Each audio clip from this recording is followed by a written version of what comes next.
And we are live once again. Welcome to today's live stream. It's Monday, frickin' Monday, the first day of the week, October 3rd, 2022. And as you can see, today we're gonna play the Foolish Mortals demo, which came out earlier today, like 4 hours ago, something like that. Now, Foolish Mortals is a point-and-click adventure game that's in development right now, and at the Inkling Wood Studios. And it's also on Kickstarter. So the demo came with a Kickstarter campaign. The Kickstarter campaign is running until November 4th, and you can check it out through the link in the description below. We also have a demo on Steam on itch.io, and well, we're gonna check it out together because this looks really cool. It has a very Broken Sword vibe, especially in terms of the look. And well, we're just gonna go right in and check out the demo together, find out what the story is, and maybe solve some puzzles. You know, maybe also do a little voodoo. You'll see what I mean. Alright, let's start. Inklingwood Studios. I like the logo. Foolish Mortals. That's all of us. That's all of us. To some extent. Written, directed, and produced by David Younger. Like the crystal ball.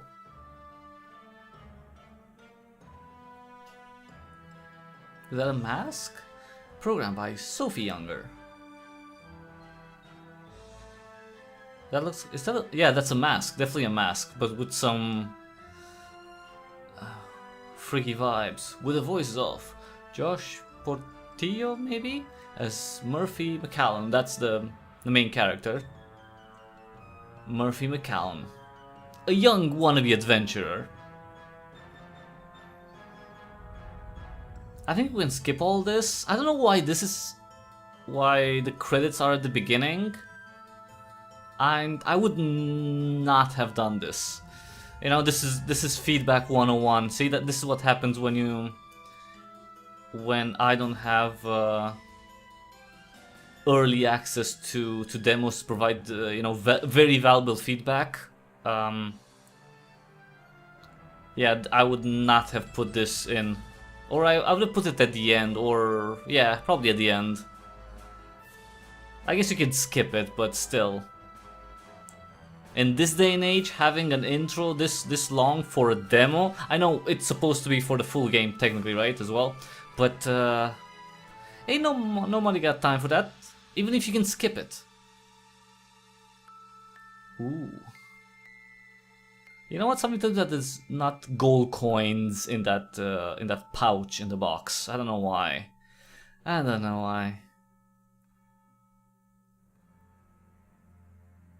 They said there was a treasure on the island. Its location known only by the dead. I could see it in my dreams. How was I supposed to know that in order to find it, I'd have to die too? I don't want to die though. I don't want to die. That's not cool. No. I mean, that usually happens to me in other games, but not in point-and-click adventures. Spirits and specters from regions unknown, guide to me the wanderer who searches alone. Hello? Well, welcome back, Murphy McCallum. Have you found all 5 ingredients for the spell? I found 3 so far. Only 2 are left. The chalk and the coffin nails. Hurry. The island will lead you to that which you seek. I have no doubt about that. Okay, by the way, the island is called Devil's Rock, so you know there's gonna be some shady stuff going on. How will the spell help me find the lost treasure of Belmore Manor? There are things on this island that have gone unseen. Stories that have been left unheard. At least to mortals. I commune with regions beyond. Let me introduce you to a friend. But this guy's immortal too, Out right? of the shadows, the cursed and the damned. Return now my servant to do my command. That's a cool trick. I have returned to you, Master. Loa, this gentleman wishes to find the lost treasure of Belmore Manor. Tell him how this can be done. Only inhabitants of the house know where the treasure lies. Their spirits still within its walls, trapped between life and death. To ask them, those spirits must be revealed on the mortal plane. And that is what our spell will do, Murphy. A summoning spell to unveil the ghost trapped within the house. 5 ingredients place inside, tie closed, and then unseal. Within the focus what may hide, this spell will soon reveal. Once you've collected all 5, we can summon the ghosts of Belmore Manor. Once we've summoned the ghosts, we can ask them exactly where the treasure was hidden. You have served me, Loa. Begone! By the way, something tells me that the ghosts are not just gonna tell us where the treasure is once we summon them. We'll see though. Who is the creature that you talked to? That is my Loa. The Loa are the mysteries, the invisibles, the messengers. Is it a ghost? No, they are the intermediaries between humans and the supernatural. There are 2 planes of existence, Murphy. The mortal plane and the spirit plane. Loas can move between them both, and with my powers, I can control them when they do. That is what we practitioners of the occult are adept at. Do you know what happened at Belmore Manor? You want to hear a ghost story, Murphy McCallan? I mean, who doesn't? I want to know everything I can about that house. Then listen closely. Dark magic runs throughout Belmore Manor. The house was built by the Belmore brothers, 3 merchants from England who made their fortune trading across the Caribbean. Xavier Belmore, an explorer, Yardley Belmore, an actor, and Cecil Belmore, a scientist. Their parents dead for many years. They each loved and cared for their young sister, Abigail. Abigail met a young sailor who worked aboard one of her brother's ships. And in less than a year, he proposed. The engagement was a scandal. Despite having the pick of any eligible bachelor in high society, her hand and the Belmore fortune was to go to a commoner. Because of their unconditional love for their young sister, the Belmore brothers sanctioned the marriage. But people began to wonder if Abigail was being locked into marriage, whether by blackmail or black magic.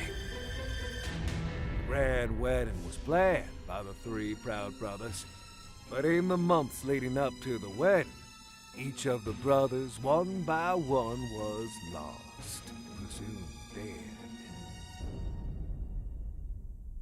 And yet the wedding was still to go ahead. And with Abigail set to inherit the Belmore fortune once she came of age, many people began to wonder whether the sailor was not a perpetrator, but a pawn. On the morning of the wedding, the sailor was summoned to her chambers. "I don't love you," Abigail declared. "I never loved you." And to everyone gathered in the house, Abigail declared that that same evening, she would marry another, John Rackham, first officer of the Belmore Trading Company, would be her new groom. Except that didn't happen. On the night of the wedding, everyone in the house suddenly and mysteriously vanished. Perhaps the last revenge of the scorned sailor. The house that night held a heart that would be broken, a victim who would be tricked, and a force that would unleash evil. But no one knows exactly who each was. If you want to find the treasure, Murphy, you'll have to find out. Quite a soap opera, I gotta say. I mean, How am I going to find the spell ingredients? Everything I've ever needed for my voodoo spells, I have found on this island. It's as though this island pulls the supernatural to it. Keep searching. Once that's complete, I will show you the final step of the spell. How did you learn voodoo? I've always been adept with the mystic arts. Just as you dream of treasure, Murphy, I dream of power. I came to Devil's Rock many years ago, drawn by its voodoo energy. And no sooner than I arrived, the spirit world began to reveal itself to me, pleading for me to be its master. Why is this island such a focus of voodoo energy? I suspect the answer to that question already lies in what you're seeking. What's this riverboat we're aboard? This is the Spirit Queen. It used to be a pleasure boat, plying the rivers around the island, a den of drinking and gambling. That's how I came to own the boat, a lucky game of chance. But between you and me, Murphy, it's a lot easier to win when you have spirits to control the roll of the dice. It sounds like you cheated. Fate was always going to bring this boat to me. I just hurried it along. so he did cheat. I'm going to finish finding the voodoo ingredients. Hurry back. Alright, so for the spell we need 5 ingredients. Part 1, the summoning spell. And probably because this is a demo, we start off not at the very beginning. And we have to find 2 more parts. So this is the spell right here. At the center of the manuscript was an empty circle, with arrows pointing inward from each of the ingredients. It was marked the focus. Around the illustration was a ring of text, 5 ingredients. Place inside, tie closed, and then unseal. Within the focus, what may hide, this spell will soon reveal. It was a voodoo manuscript that looked hundreds of years old, with the instructions to a spell that summons things hidden within. So the ingredients are chalk, feathers, gunpowder, rum, and nails. And we're missing the chalk and nails. It was a small leather pouch with a drawstring, used for voodoo spells. Currently, it held black feathers, gunpowder, and rum. 2 things missing. Mary and Macabre magazine, The Vanished Wedding. By the way, this game, so the Foolish Mortal is set in 1933. So, you know, way after the Vanishing at Belmore Manor. Well, actually, wait, I want to read this a little bit. For richer, for poorer, a mysterious manor, a bewitching bride, and a treasure trove that remains undiscovered to this very day. Cuddle up beneath a blanket as we recount the spooky story of the vanishing wedding of Belmore Manor. They say it happened on Halloween night, 1899, on the ominous named island of Devil's Rock. So that's not that far back then. At the end of the 19th century, so 34 years ago. The creme de la creme of Louisiana society had been invited to the grand wedding of Abigail Belmore, younger daughter of the Belmore brothers. Daughter? Wait, no, younger sister of the Belmore brothers, right?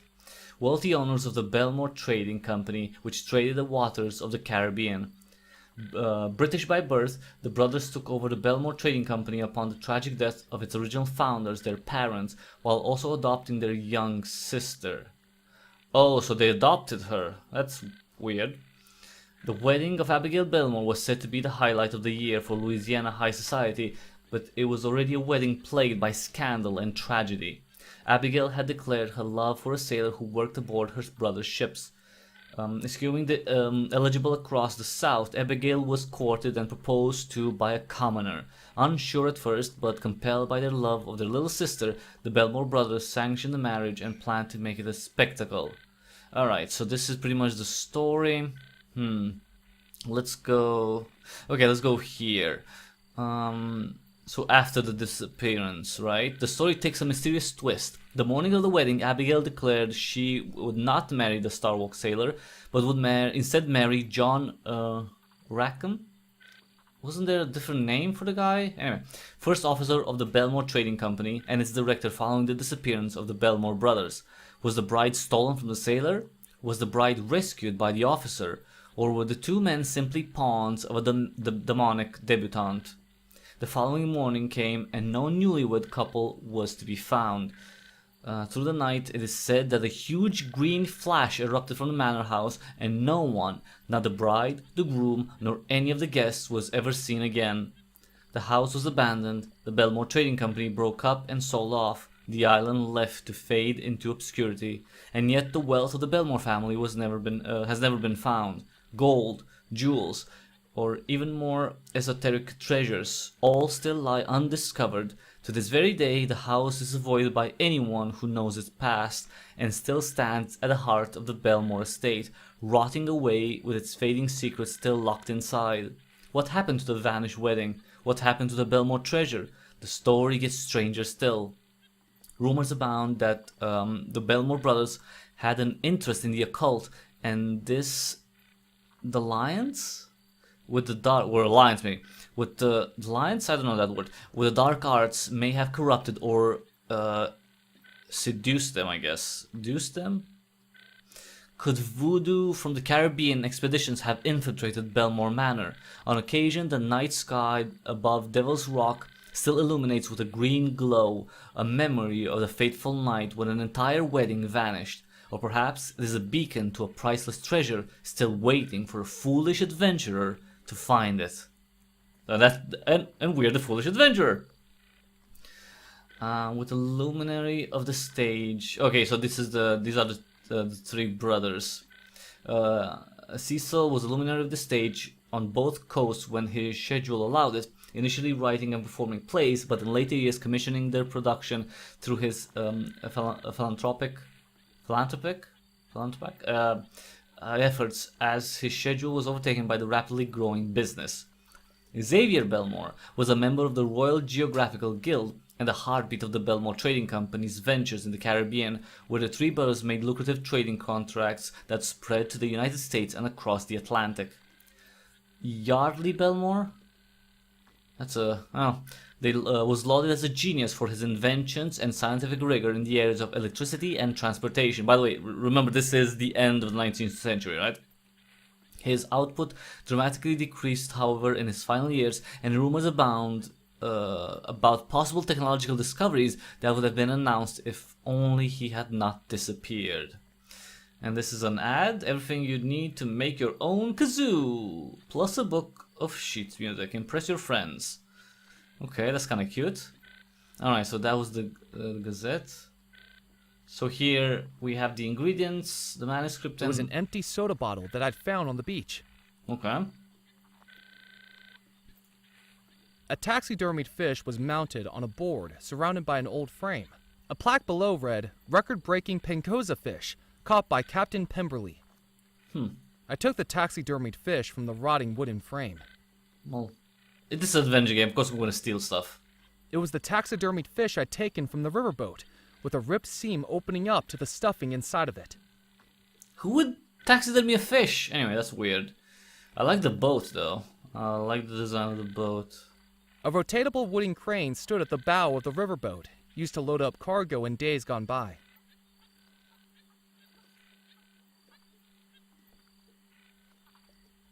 Anything in there? No. We can just play with it. A freight sack hung from the wooden crane. The wooden shack had a single door. From the moss growing on it, it looked like it hadn't been used for years. Yeah, this island is... I jiggled the handle, but the door was locked. I mean, the island is not... It's still inhabited, it's just, you know, there's not a lot of activity going on. The ship looked like it was sinking into the murky bayou water all around it. I doubted there was anything useful in the bayou. I wasn't going to risk having my arm bitten off by an alligator to confirm those doubts. Huh. Alright, so... Okay, let's go to the island. Well, further in. So this is the map of Devil's Rock, which according to the stories, that it's an island of the coast of Louisiana. So, and we have 3 areas here that we can visit. Let's go here first. The center, the very center. Ooh. Okay, this guy might have some nails for us. Right? I mean, he's using nails to lock that coffin.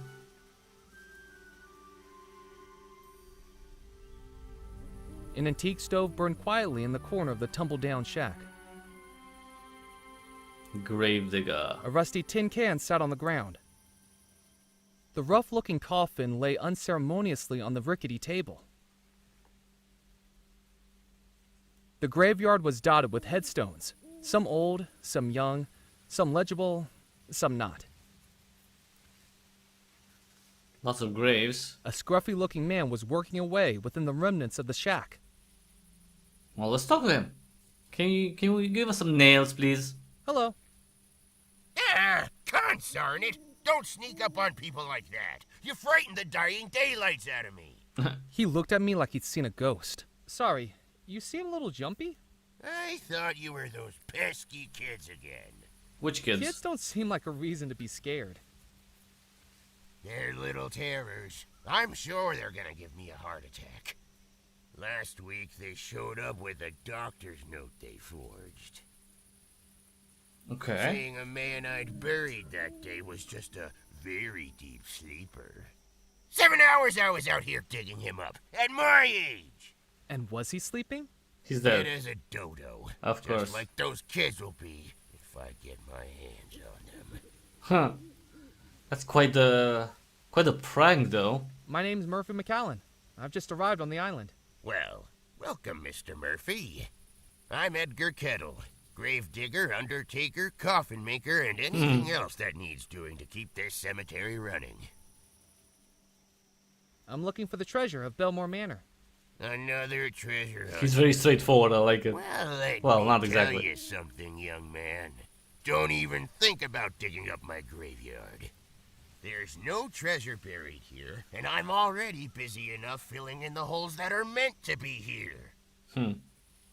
Have you ever accidentally buried someone who is still alive? Not that I know of. When you think about it, how would I know? Shouts for help? Desperate shaking of the coffin? Look, I haven't sealed anyone up who was chatting away with me, let's put it that way. I usually check for signs of life, but everyone takes shortcuts sometimes, don't they? I deserve some rest in peace, too. What does that mean? Has the cemetery been here long? This cemetery is the whole reason Devil's Rock is populated. Back when the mainland was first settled, they used to ship off the bodies of undesirables to be buried here. The criminals and paupers. St. Juniper's church up on the hill was one of the first structures here, along with the fort.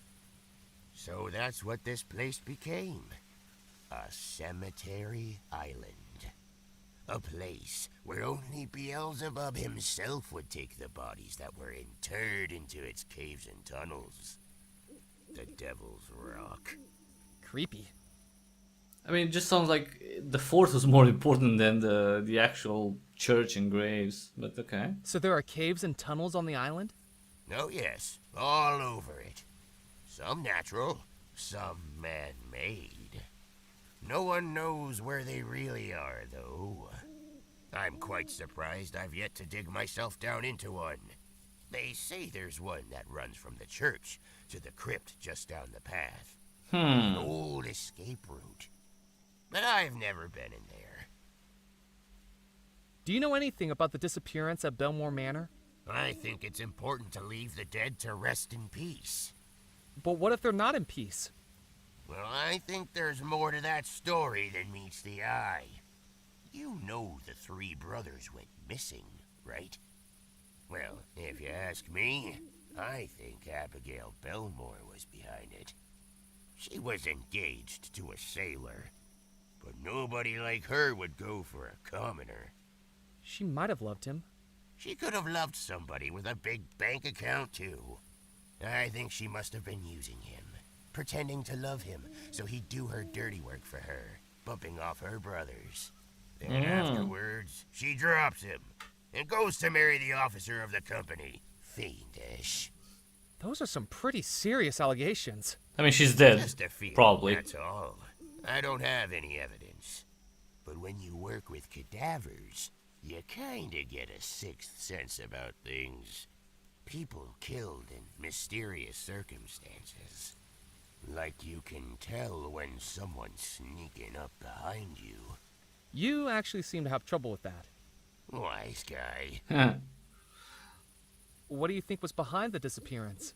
Well, the sailor must have found out he was being manipulated, mustn't he? Done something to get his revenge.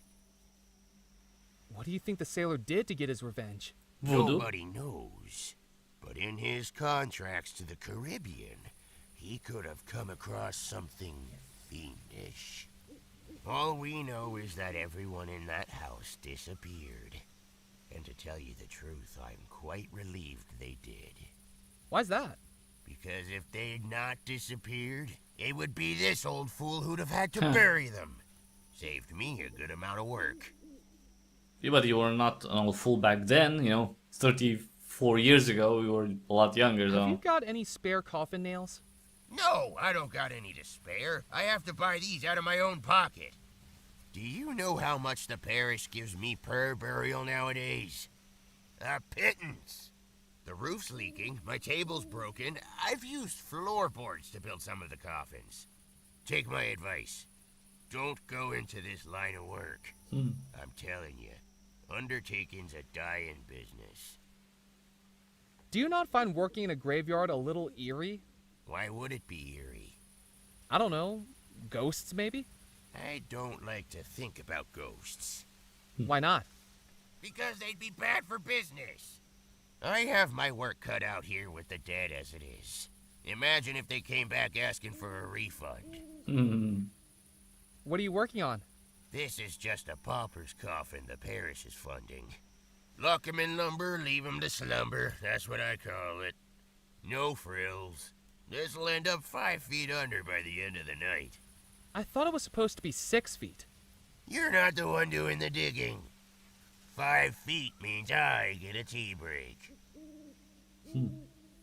Why are you out here working so late? The funerals take place in the morning, and I prefer to be tucked up in my bed. I don't like those early funerals. I'm not a morning person. Do you think I could fit inside the coffin? Oh, yes, that. The gentleman inside might make it a bit of a squeeze. You mean there's a dead guy inside there? Oh, yeah. There better be. I can't afford to be burying empty coffins. There must be the guy inside. Story of my life. Did the coffin just move? No. Don't even joke about that. I best be running along. Don't drop dead. I don't want anything else adding to my to-do list. Okay, maybe I can get the stuff from the coffin, though. The rough-looking coffin lay unceremoniously on the rickety table. Oh, yeah, it is a Where one of the thing. table legs was broken, a jack was being used to prop it up, stopping the table from wobbling. Maybe if it falls, that's gonna do, like...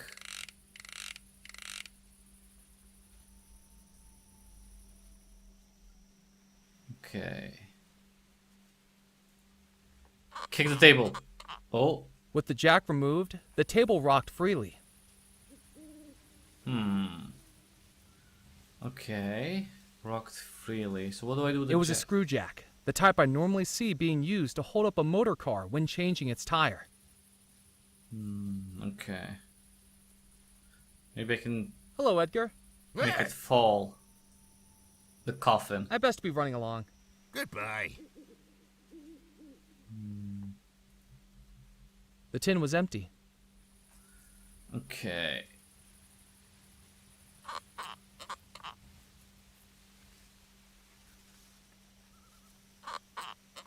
Very squeaky. Maybe I can come back to that. Graves. I scanned the headstones for anything of note, but didn't know what I was searching for. Right. Maybe we will have to dig up someone. More I scanned the graves. headstones for anything of note. Embedded into the hillside was a large, elaborately carved crypt. It looked to be hundreds of years old. And with a puzzle at the entrance? I couldn't see any way to open it. Okay. Alright, okay, let's go explore other stuff. So that's St. Juniper's Church, although I haven't really seen the church per se. Alright, and here... Walking into the port town of Dead Nettle, I could sense its Dead Nettle. history in every stone, brick, and plank. Echoes of merchant ships loading and unloading all manner of cargo from expeditions throughout the Caribbean. Gold and treasure that may still lie hidden on the island. Yeah, or there's nothing around because it's a dead town.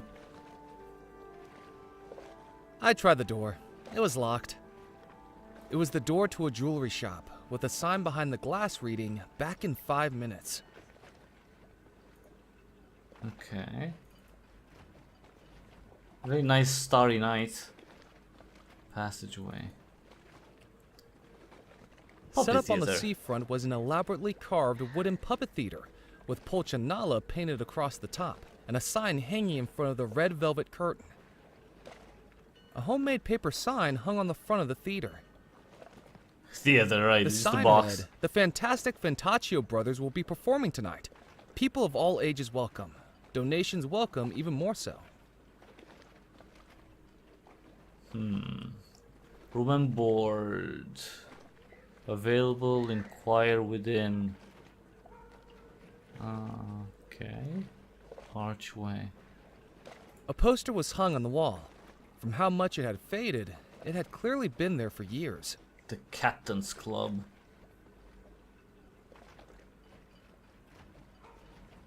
The poster advertised billiards at the Captain's Club, with 3 billiard balls and 2 cues framing a cube of billiard chalk.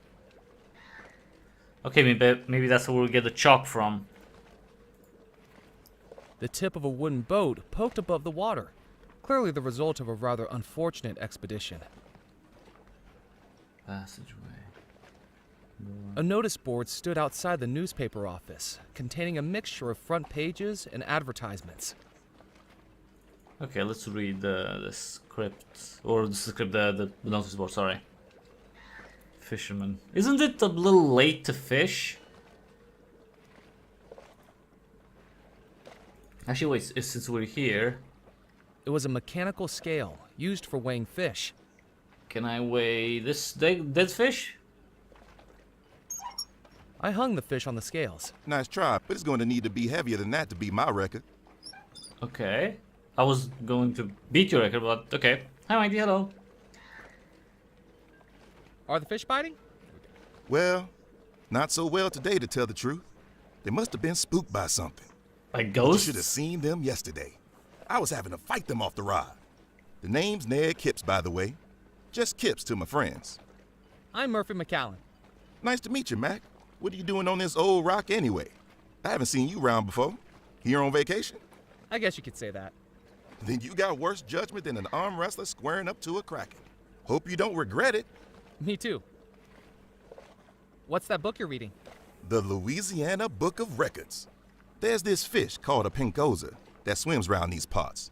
Delicious barbecue. And you're looking at the fella that's caught the heaviest pinkoza ever weighed at the Dead Nettle docks. Now I'm looking to see if it's a state record, maybe even national, or a world record. That's some achievement. Oh, it was. Got my photograph on the front page of the newspaper and everything. Oh, so that's what we need to do. We need to beat his record with the dead fish. What do you do with the fish you catch? A couple I saved for myself, and the rest I sell to the Captain's Club. They fancy them up with lemon lobster, slawfish something or other. Fools. Everyone knows the best way to cook 'em is to barbecue 'em. But then again, I haven't eaten in that place my whole life. Why not? I don't have a captain's license, so they won't let me in. Don't you have a fishing boat? Now, I used to. The Petit Pichet. But they don't count it if it doesn't have a crew. What happened to it? That's it across the harbor with its bow sticking out the water. It was the strangest thing. There I was, fishing just out in the bay, when a sea serpent comes out the water, wraps itself What? around the boat. Well, I was going to be a goner. Sea Jabbed my serpent? fishing pole right in its beady eye, throttled the motor, and managed to make it back to shore just as the hull went under. It's lucky I made it out alive. That's a pretty tall tale. I wouldn't believe it myself if I hadn't seen it with my own eyes. It was clear that Ned had a penchant for fanciful stories. He Yeah, I told think them he's with such fibbing. vigor, I think he'd convinced himself they were true. Huh. How do you catch a pinkoza fish? Oh, it's not for the faint of heart, Murphy. Decades of practice, hours of patience. I tell you this, I doubt you'll ever beat my record. Don't worry, I'm no fisherman. You know, I could write my own book, put my techniques in that, or an autobiography. Sea serpents, kraken, sunken treasure. I just need a snappy title, something exciting, something dangerous, something that'll get the book picked up off a shelf. I know. Fish and Kips. That'll work. No, it won't. Use something with like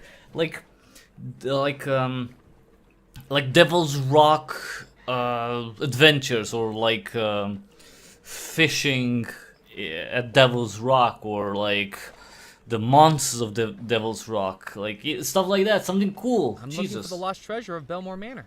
Well, I've heard a tall tale or two, but even I'm not spending my time looking for that. It's been lost for 30 years now. Lost means it's still ready for finding. I've traveled every waterway on this island, and I haven't even seen a hint of it. It could be at the bottom of the ocean for all I know.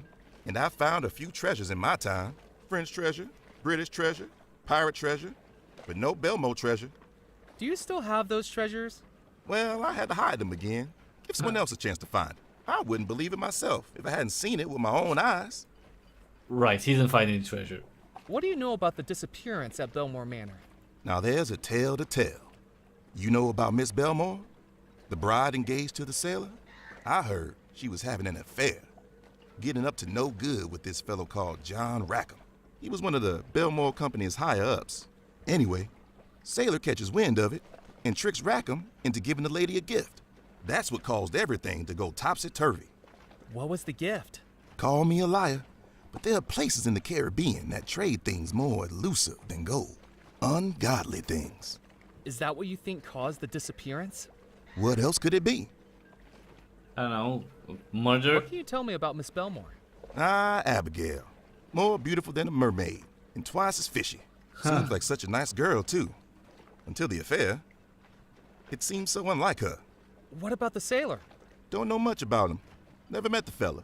I never got involved in the dock work, to tell the truth. Always preferred to sit with my fishing pole and fend for myself. We all figured that Abigail being in love with him and everything. He must have been fine folk. I think we were wrong. Poor Rackham, though. He was wronger still. I'm a business guy myself. Get the product, Really? sell the product. Businessman? Nothing wrong with bringing home the bacon. But he brought back trouble, and he paid the price. I suppose it was a mistake for him to get involved with Abigail. It's risky mixing business and pleasure. Right. Catch you later, Ned. See you around, Mac. Okay, so we need to find a way to break his record with the Pencosa fish, It was the right? taxidermied fish I'd taken from the riverboat, with a ripped seam opening up to the stuffing inside of it. Island. A fishing net was stretched between two poles. Usually they were hung up to dry, but this one looked like it hadn't been touched in a while. I can't take it though, I can just look at it, right? Yeah. The fishing net was so worn, it looked like it might fall apart at any moment. It wasn't going to be of any use to me. Right, anything up here? No, we just this building and this one here. Oh Jesus. My dog's dreaming. I don't know if you can hear her. Come on. Is he going around? Oh, there we go. Okay, The sorry. latest newspaper contained a photograph of the fisherman on the docks, with a headline declaring he'd just broken the island's heaviest catch record. Nothing else was of interest. Can I take anything? The latest news, nothing else was. No. Alright, let's get inside here. Not a lot of places to visit. Oh, the newspaper, okay. You! Stop right there! What's your name? Murphy McAllen. I haven't seen you before. What's your business? I'm new I'm here. just visiting. Treasure Why do you hunter. need to know? Because your business is my business, and my Oh, business really? is news. I'm Evelyn Stoker, editor of the Juniper Parish Gazette. No misdeed left unshared, no drama left unmonetized. Come on, work with me here, Murphy. I need something juicy. Committed any crimes? Uncovered any affairs? Any deep, personal secrets to reveal? The honest-to-God truth. No. I need a good story. I can't always let something minor like the truth stand in the way of that. Right. She's like the TMZ of the There island. was a large and ornate printing press, which must have cost a fortune decades ago, but was now very much out of date. On the floor was a large canister filled with dark black printer's ink. Around it, the floor was stained with ink splatters. Huh.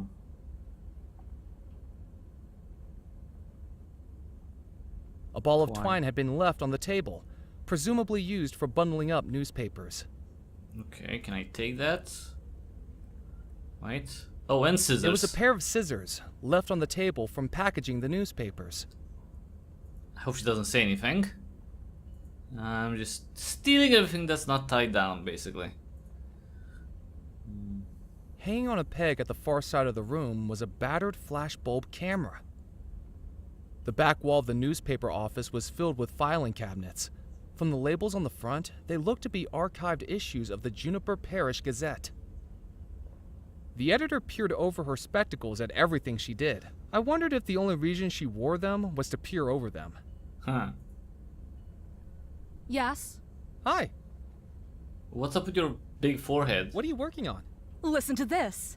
An innocent victim's domesticated canine has been suddenly and mysteriously ripped away from them by fate. What? Its location and intentions are unknown. Wait, are you talking about a lost dog? Missing dog. Technically, it's not lost anymore. It was found shortly before I got to the house. But Oh. still, the story must be written. I have a headline suggestion.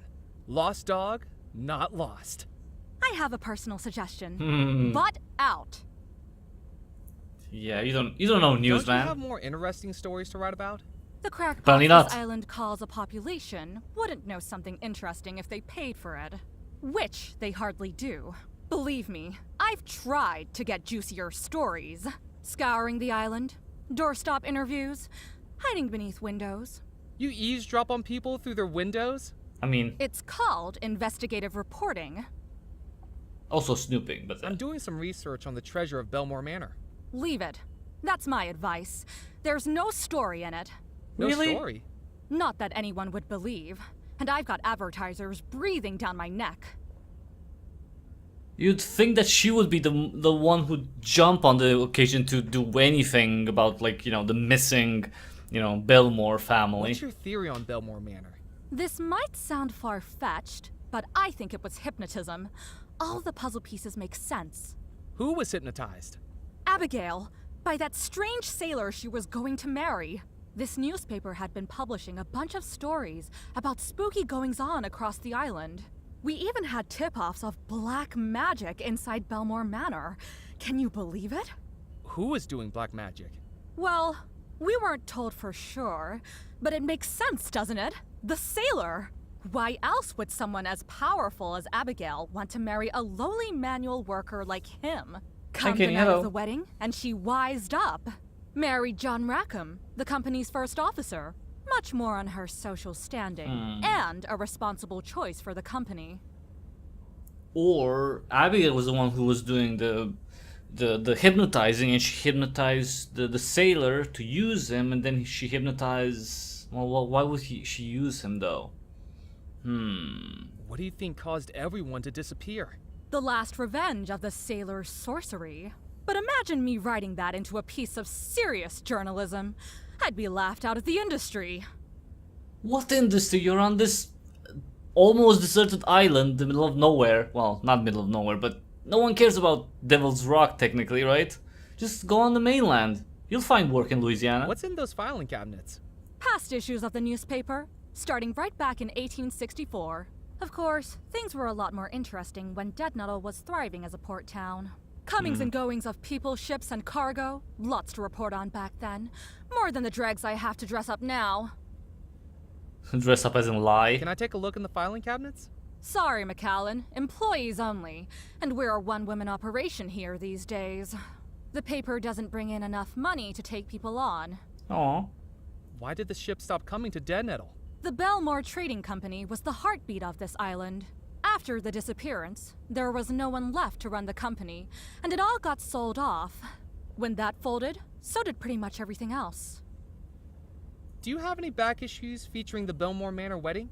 We Ooh. don't, I'm afraid. Oh, come Most on. of the paper's That would be directors were interesting. at the wedding and disappeared along with everyone else. The newspaper had to shut up shop for weeks while it was restaffed. This was back when the Gazette wasn't run by just one person. I think I better be going. Keep your eyes out for a story, McAllen. There are secrets on the island, and it's my job to sell advertisements next to them. I like how she's so candid about it. There was no way I was going to get past the newspaper editor to get it. Besides, I didn't know how to operate it. Alright. So she won't let us look. Well, I mean, if we can't find anything, it doesn't really matter. Don't touch. Don't even think about Like, of touching course. that machine. Alright, chillax. Can I cut some twine? The twine was going to be of more use to me intact. Okay. With the fish, maybe? I couldn't do that. No. Oh, sorry. Get out. Empty bottle. Alright, let's go out. See what else we got here. So, okay, so we definitely have to beat Kip's record, right, with the fish. So we need to alter the taxidermied fish somehow. Can I put the screw? That didn't work. No. If I go here... Oh, I get... Okay, I got it. I can shorten the place. The courtyard echoed with the trickling noise of a small fountain. Okay, so this is the captain's club, and they have chalk. I just need to The get in maitre there. d' stood behind a tall podium, glancing down at a ledger in front of him. Probably can't pass him, right? An ornate statue stood in the alcove. Apart from the occasional disapproving look out of the corner of his eye, the maitre d' behind the podium seemed to be doing everything he could to convince himself I wasn't there. Yeah, ignoring me. Good evening. Of course. He looked past me like I was invisible, as though if he ignored me hard enough, there was a chance I'd disappear. I said good evening. I suppose, if one's standards are low enough. Have you taken a wrong turn, sir? I'm just having a look around. Well, make it a quick one. Who are you? My name is Felix Greer, maitre d', bartender, and acting manager of the Captain's Club, when Mr. Perkins has his night off. And who, pray tell, are you? Murphy McAllen. I'm looking for the lost treasure of Belmore Manor. Oh, goody, another young adventurer seeking fame, fortune, or some combination of the two. Just what Dead Nettle's been lacking for local color. First of all, okay, what I don't get is why is Murphy so open about, you know, about him looking for the treasure? It's like, it's not like people there are gonna be more helpful, right? Because they would be also be interested in getting the treasure. So just don't say anything about it. Just say like, oh, I'm visiting and I'm interested in the history of the island. I'm writing, you know, like a paper or something. But don't just come out and say like, oh, I just want the treasure that was supposed to be buried in here. I don't think that's gonna help much. What is this place? This, sir, is the Captain's Club, a private members club for current and retired sea and riverboat captains. We are highly exclusive. Are you a captain? He asked with a smugness that told me he already knew the answer. I thought not. Then may I recommend a swift exit? You'll find a convenient egress approximately 180 degrees to starboard. If you like, I can give you a good swift kick in the right direction, sir. And don't feel a need to stop walking until your ankles get soggy. Wow, he's such a... Anyway. What do you serve here? Captains. Right, yes. I mean by the way of food? The Captain's Club serves a dazzling array of sea-source dishes, from our house special jambalaya to my personal favorite, Devil's Rock Pencosa, pan-seared with lobster slaw and citrus crawfish beer blanc. In all honesty, it's not very popular. Most of the clientele are absolutely sick of seafood by the time they get ashore. Just the sight of it makes them groggy. Yeah, because they're, you know, captains. They're like, oh, no more seafood. Give me some pork or veal or something. What about drinks? Listen, if you're from the Prohibition Bureau, we've cleared all that up with Officer Moe. Fines were paid, things changed hands, and now we're clear. I'm not from any Prohibition Bureau. Then forget I said anything. The Captain's Club is strictly teetotal, in line with federal law. Now, if certain members wish to bring in their own medicinals, then we're happy to provide medicinal aids. Ice, tonic, mixers, and the like. but we serve no alcohol on the premises. So they have alcohol, they're just afraid of the prohibition. What can you tell me about Dead Nettle? Do you think you've wandered into the local library? Should we gather around for story time? I was just hoping to talk to someone obviously so knowledgeable about the area. Well, yes, unfortunately I'm plagued with an encyclopedic knowledge of the local area. My concierge duties require it. I have a spiel. Welcome, hardy traveler, to our quaint port town of Dead Nettle. Once this town you see around you was a hub of commerce, a beacon for ships bravely navigating between America, Europe, and the Caribbean. With the unfortunate dissolution of the Belmore Trading Company, our town has settled into a quieter life, perfect for the sailor ready to hang up their cap. We hope that you enjoy your time in our homely town and perhaps explore some of the local sites. With the Captain's Club always here as your home port. Nice description. Why was the Belmore Trading Company dissolved? Well, you're taking me off script, but it really was quite the scandal. The 3 owners of the company vanished, and there was simply nobody left to run the company. Wasn't there anyone who tried? The first officer of the company, Mr. Rackham, looked to step up, but he disappeared too. Right, I do on the wish the wedding company hadn't collapsed. I bet lots of people share that wish. I might have more customers if it hadn't. What do you know about the lost treasure of Belmore Manor? Do you think you're living in a storybook? Weathered maps, talking parrots, X marks the spot? Well, Grow up, you silly boy. Captaincy is an accomplished skill which doesn't need belittling by childish tales like lost treasure. I mean, there were buried treasure back in the day. What do but... you know about the Belmore wedding? You mean the disappearance of the Belmore wedding? On moonlit nights when the waves crash against the rocks, the captains of this club trade yarns about this very mystery. Did you know Abigail Belmore's fiancé was a sailor who worked on the ships? Some of the old boys here even worked with him. They say he loved her, as true as a captain loves the sea. But she was a temptress, a siren who scuttled that sailor's heart. What did she do? After months of engagement, she broke it off and chose to marry an officer of the company instead, on their very wedding day. Who was the man she chose to marry instead? John Well, I know Ryan, already. a landlubber who only used the bounties of the sea to fill his coin purse. But the Belmores harnessed his ambitions for the company, his expertise at imports and exports. Why did she do it? What many people don't know is that mysterious things had been found on one of the company voyages to the Caribbean. Mystical what? things, some say. What did they find? The crew was sworn to secrecy by the Belmore brothers, and all of the men were loyal enough to keep their word. But the rot in the rope was that sister, Abigail.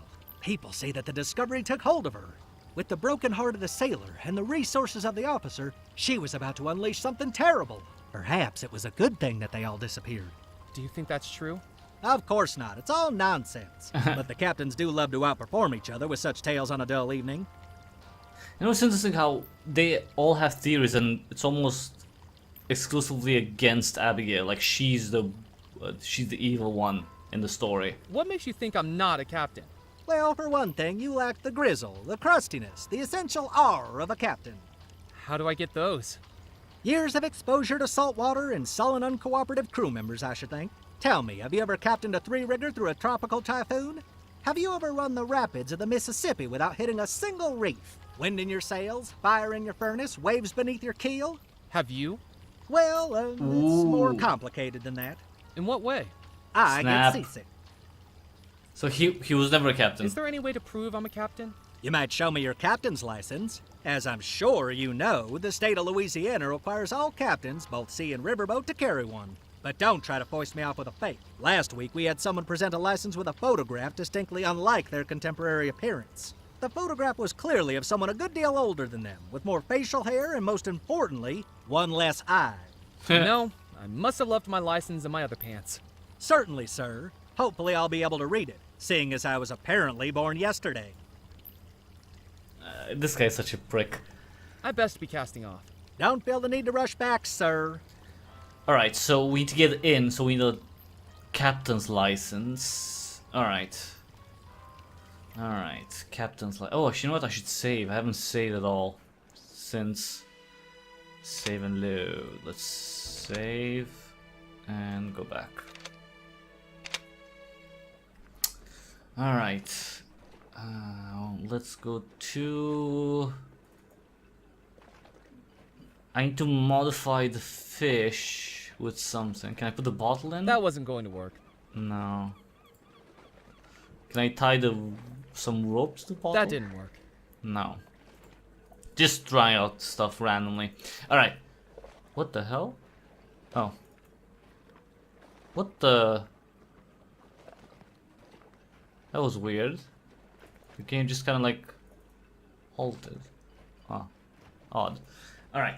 So we visited that Dead Nettle, which is such a...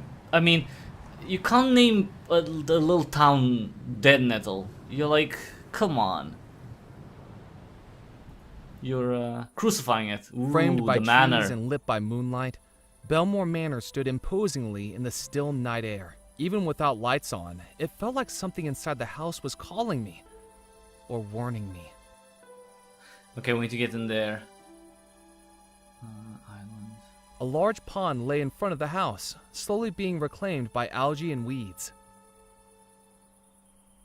Belmore Manor stood proudly and enigmatically at the center of the estate. Who knew what had gone on inside its walls? Voodoo, probably. Pass here. Okay, it's probably closed, right? So the thing is, we need to do the spell in order to reveal the ghosts in the manor. So that's the With spell. a deep breath, I took hold of the door handle of the house I'd been thinking about for months and turned it.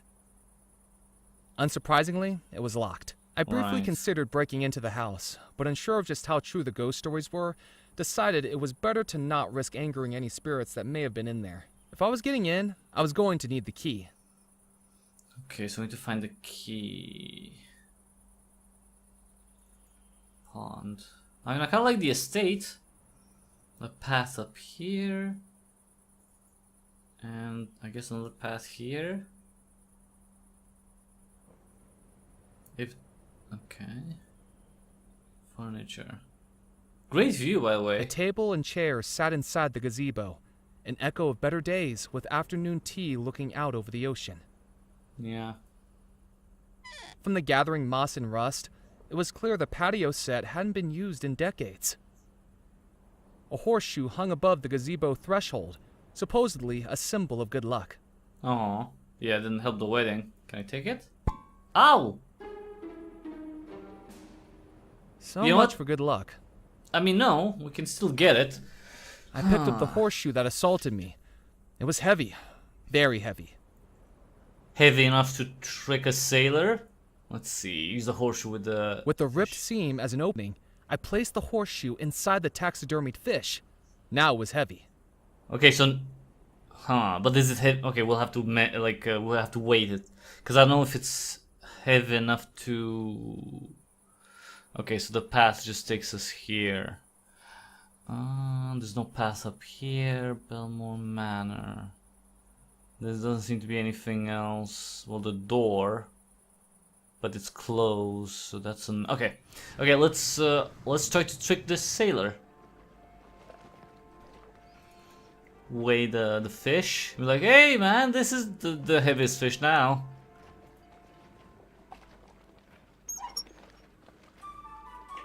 Matt, does that say what I think it does? What does it say? Is that You've heavy? been holding back on me. That breaks my record. McAllen! You just broke the island fishing record. How did you hear about this so fast? Yeah, exactly. How It's she get? my job to know about things fast.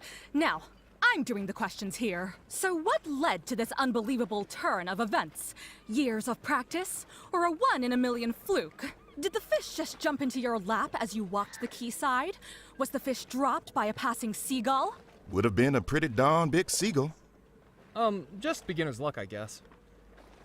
Wow, that's not a very juicy story, but As I suspected, well, as much as it pains me to say it, you're the cover story on this evening's edition of the Juniper Parish Gazette. And Oh, this thank is you. why I'm not getting a Pulitzer. I told you, move back to the mainland. If you want like great stories, I'm sure Louisiana. I gotta hand it Louisiana to has you, some- Mac. That fish is a whopper. I wouldn't believe it myself if I hadn't seen it with my own eyes. Yeah, but you lie a lot, so. Okay, so I'd had enough of carrying the suspiciously heavy fish around. I decided to leave it there. Okay, so we'll leave it there. Hey, Kips. Good evening, Kips. Hello again, Mac. Nothing Catch new, you huh? later, Ned. See you around, Mac. Oh, wait. The journalist, she took our picture. Which means we can... Well, okay, if I find a license, like someone else's captain license, I could put... If I can get a photo also from her, I could put a photo on the license, right? Murphy, have you seen the cover of the evening edition? I think we caught your personality perfectly in that photograph. Naive, simple, unsophisticated. Makes it all Wow. the more surprising that you actually accomplished something. I wonder if I should have it framed. That will cost you. Okay. How much? I picked up the newspaper. The fewer people that saw it, the better. Oh, okay. So we use the scissors to cut the look at that. The Juniper Parish Gazette. This is October 7th, 1933. Printed in Devil's Rock. Island newcomer breaks fishing record. Yesterday's record-breaking catch of the Pencosa fish by local piscator Ned Kipps has been almost immediately smashed by a newcomer to the island, Murphy McCallahan.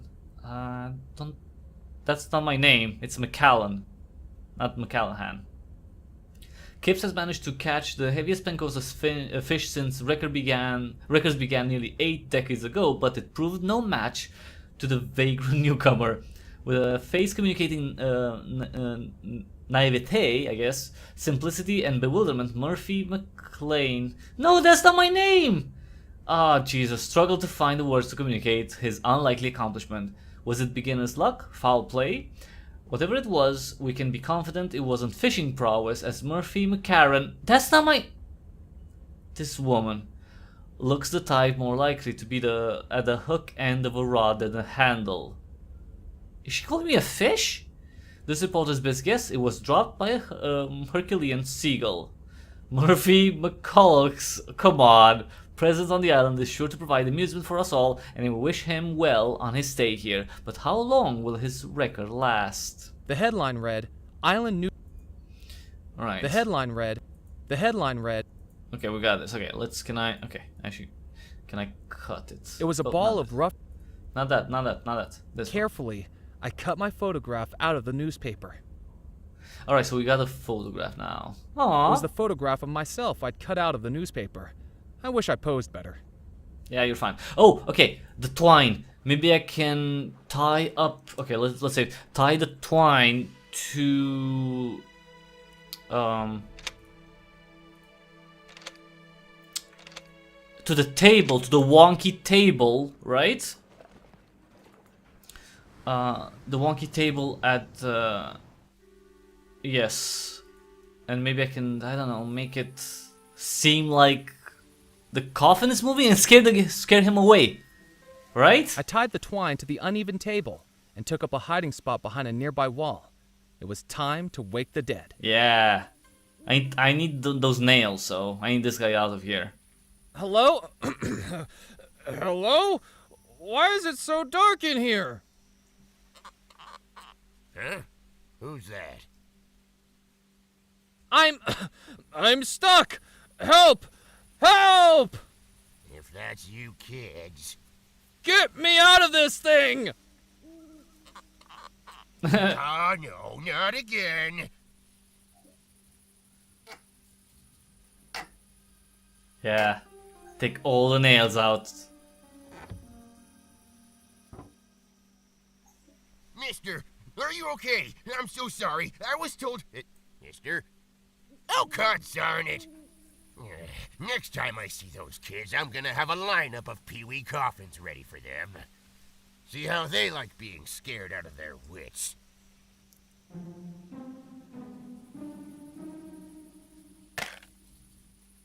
Oh, he threw the nails in the bucket.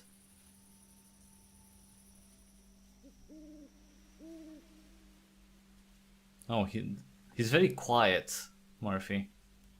Can I look at the body? I'd never seen a dead body before. I wasn't going to search the dead body. Why? I need a captain license, so... I picked up the handful of discarded coffin nails from the tin.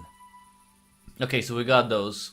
Can I put them in the... I placed the coffin Yeah, nails there we go. into the gree-gree. Alright, I just need one more thing. Screwjack. It was a screwjack, the type I normally see being used to hold up a motor car when changing its tire. So what do I... Where can I put that? I scanned the headstones for anything. Okay, so I need to get in the... Wait, maybe someone knows a captain that's buried here? And maybe I can dig them out to get the license? But why would they have Hello, the Edgar. license on them? There. I best be running along. Goodbye. Okay, maybe not. Oh, let's go back. Maybe I can talk to the guy. To our, Is there anything here? You've returned. Have you found all the ingredients? Not and yet. Placed them in the gree-gree. Not yet. Not yet, but I'm working on it. I'm going to finish finding the voodoo ingredients. Hurry back. Okay, so we can't do anything else in here, just, you know. Alright, well, the sack. Maybe the dock master would have something. The screw. Can I put the... That didn't work. No, maybe this thing? That wasn't... That didn't work. Oh, I can open up With the a window, bit of maybe? elbow grease, I pushed up the wooden window frame. There we go. Pressed against the inside wall was a dusty desk covered in spider webs, and on top it, one thing lay undisturbed. A small folded document, which I picked up, along with an unintentional 8-legged companion. Yeah. Ghost Spider. stories and haunted treasures I could handle, but spiders gave me the creeps. You'll be fine. Ah, captain's license. Look at that. License issued by the Department of Commerce and Labor. Captain's license. Undersigned inspector for the state of Louisiana certifies John Benet. Is that a name that I know of already? Given on my hand, 3rd of March, 1933. Okay. Can I put a picture? I stuck the cutout photograph onto the still tacky interior of the captain's license. It was convincing enough. Alright, hopefully that's gonna work. Let's go back to Dead Nettle. Into the courtyard and, you know, try to trick this guy. Wait, maybe I need to read some stuff to know. Okay, so it's John Benet, steamboat, captain, act of Congress approved June 9, 1910, given under my hand. Okay, so it's... Can I write this? Can I write some stuff down? Let me just write some stuff down just in case. Because maybe he's gonna ask me questions to certify that I'm the I'm the rightful owner of the license. So it's John Benet.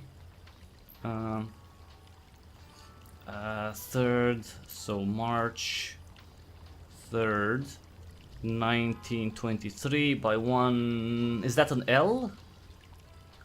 Carnegie? Maybe. Okay, I'm not gonna read the serial number or something. Let's see. My credentials.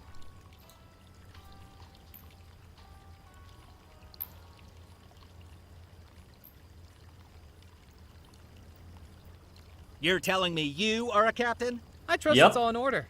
Look, Sonny, the bylaws of this club only allow the club manager to verify a captain's license. And Mr. Perkins is enjoying his backgammon evening with Mrs. Perkins and the ladies this evening, with strict instructions not to be disturbed. So I'll be accepting this tonight, but try this again tomorrow night and it'll be another story. Now, with that said, a warm and hearty welcome to the Captain's Club.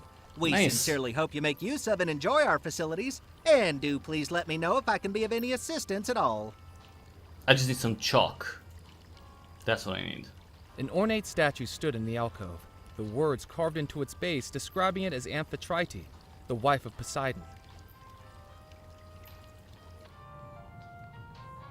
Pretty empty. A painted globe stood at the top of the stairs, covered in pinpricks. It had either been used to plot out expeditions, or as a replacement dartboard. An elegant glass-paneled cabinet stood in the corner of the room. Inside, a pair of cues hung either side of a trophy in the shape of an oversized billiard ball. Okay, I got it. This is the chalk. That's what I need.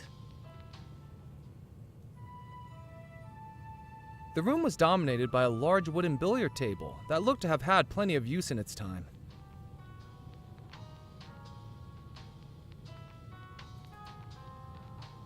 Probably locked, the balcony. It was locked. Yeah, of course.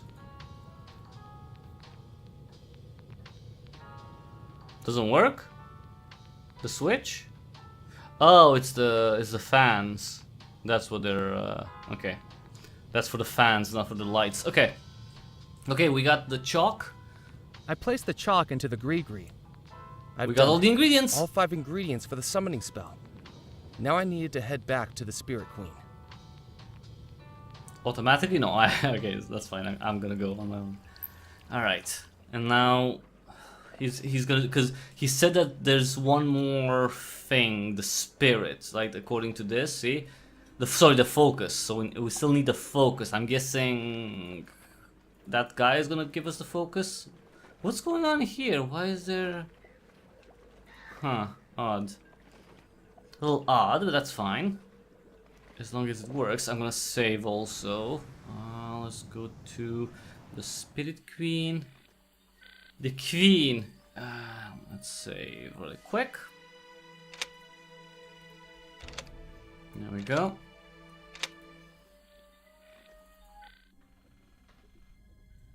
Murphy, have you done what was asked of you? I have. Wonderful. Now, it is time for the final step. Out of the darkness, the sadness, the fear, I command you, my Lord. servant, now to appear! Hey Loa. Welcome back.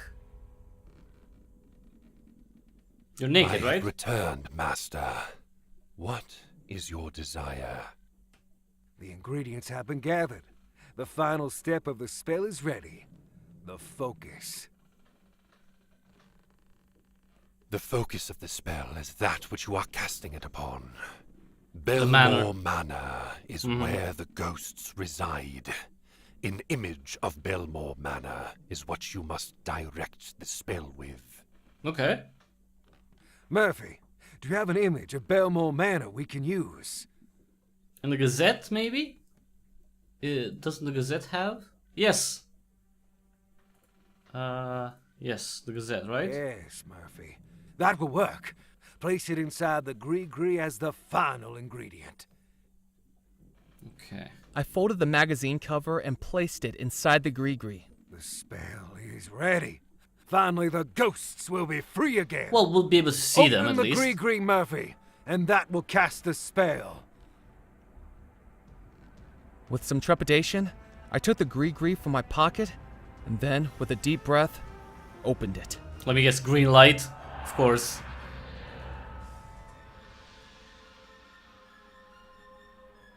I still need the key though to the manor. I don't have that. At last, I am free. Servant, what's happening? I was never your servant. I am your master. You shall do my bidding. I command you. Foolish mortal, you have served your purpose. No longer do I need to manifest as an ephemeral specter. Now my true spirit form is freed. Loa, do as I say. You have no more use to me. So this is one of the ghosts, right? In the manor, maybe? Whoa! Crap. I wasn't sure what I'd just seen, but the voodoo fire raging all around me was all too real. I needed to get out, and fast. In the center of the room was a huge stone pool filled with swirling green water. I mean, I guess get the water in this. I filled the bottle with water from the spirit pool. I don't know if that's gonna work though. Surrounded by a burning inferno, I wasn't going to complicate matters by picking up lit candles, even if the phrase was to fight fire with fire. Okay, let's throw it. Please work. Okay, that was nice.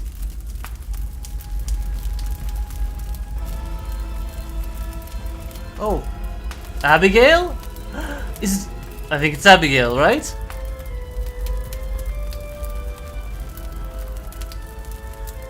Uh-oh. Since when do ghosts have such powers? Oh, because we're gonna have to die, that's the thing. This is us dying, great. This is us dying and being able to go into the manor, I think. To be continued. So that was everyone. That was a reasonably lengthy demo of Foolish Mortals. I mean, it's lengthy also because it's voiced, and again the credits. This game had puts a lot of emphasis on credits. Anyway, that was everyone. That was Foolish Mortals. That was a first look at Foolish Mortals. I mean, I wish there were a bit more puzzles in it, but in the demo. But it's still, you know, still gave us a little bit of an insight as to what's going on or going to happen. There's going to be some tunnels, and probably we're going to visit that crypt in the cemetery. We're probably going to go to the church. We're going to find out what's going on, obviously, in the manor. Maybe discover... Well, apparently there's going to be multiple ghosts that we're going to, you know, deal with, according to... the artwork of the game as well. So it should be Abigail, should be her I guess husband, or you know, second choice for a husband, I guess, after the. And we're probably gonna find out what happened to the brothers as well. I'm guessing someone has been using some sort of relic, you know, using voodoo magic to maybe cast a spell. Maybe they want to get like control over the trading company, and I don't know, or maybe the brothers were mixing up with those things. Maybe the brother that was a scientist, maybe he was the one that was, you know, dabbling, not dabbing, because that's to smoke dabs. No, he was, you know, fooling around with the occult, maybe. But, yeah. Well, that was everyone. That was the demo version of Foolish Mortals. If you're interested in playing the demo yourself, you can find it on Steam, on itch.io. Of course, you can also support the game, the game's development on Kickstarter. There's a link in the description below. The Kickstarter campaign runs until November 4th. And it actually doesn't have a high goal. It's not a high base goal. It's 12,000 British pounds. And it's closing in on maybe half point at this something like that, maybe a third, maybe 30%, or it's over 30% now to the goal.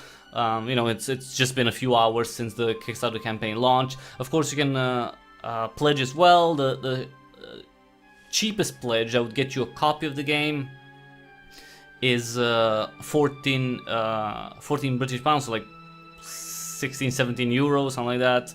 Almost like maybe $18, something like that. And of course you can get higher tiers. You can pledge more to get more stuff. Like for example, there's the $99, 89 British pound tier, which gives you the big box with all sorts of goodies in it. So you can see, so this must be Abigail, right? So in terms of the ghost, right? This is Abigail, and this would be I don't remember, the Perkman or whatever the fudge his name was. Maybe he was the guy that was, you know, controlling, or he controlled Abigail at the end, got rid of the brothers in order to get a hold of the company, and that's maybe what happened, and he got some sort of artifact to use that. We don't know. I still, I'm not convinced that Abigail was at fault and she was the evil one in this, but we'll have to see in the full release of Foolish Mortals. For now, that was everyone. Again, you can check out the demo on Steam, on itch.io. You can also support Foolish Mortals on Kickstarter. Just see the link in the description below. Thank you so much for watching. A shorter live stream today, but it's fine. You know, we got to the demo, that was good. And if you like this live stream, give a thumbs up. If you like what I do here, subscribe. Check out the back catalog. Check out YouTube, BitChute, Odyssey, Rumble, because I'm on all those platforms. And you can discover tons and tons of cool games if you do. And after you do that, please take just half a minute to see the ways to which you can support me so I can continue doing gaming coverage and more for a very long time. The best way to support me is to join my locals community at cryptichybrid.locals.com. The link is also in the description below. You can join my locals community for free. It doesn't cost a thing. You can become a member, and as a member you get access to all the public posts that I make on there, or you can become a supporter, and that is $4 a month. And for those $4 a month, you get tons and tons of perks like early access videos, you get support only live streams, you get to decide what I play every Monday on live stream, you get behind the scenes content, you get to ask questions for future interviews that I do, you participate in game giveaways, you can request topics. Did I mention that? Yes, you can also request topics of me from any walks of life. It doesn't have to be gaming related.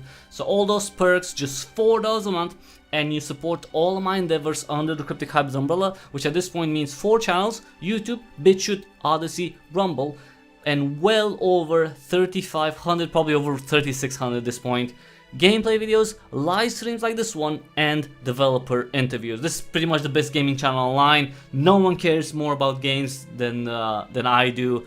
Definitely not freaking variety streamers that try to play like they're nice and supportive and shit, but they're just they're just trying to make money and push their names out there. It's just, you know who they are. They're so freaking fake. Anyway, that was everyone. Thanks so much for watching, and until the next time we see each other, have an awesome day.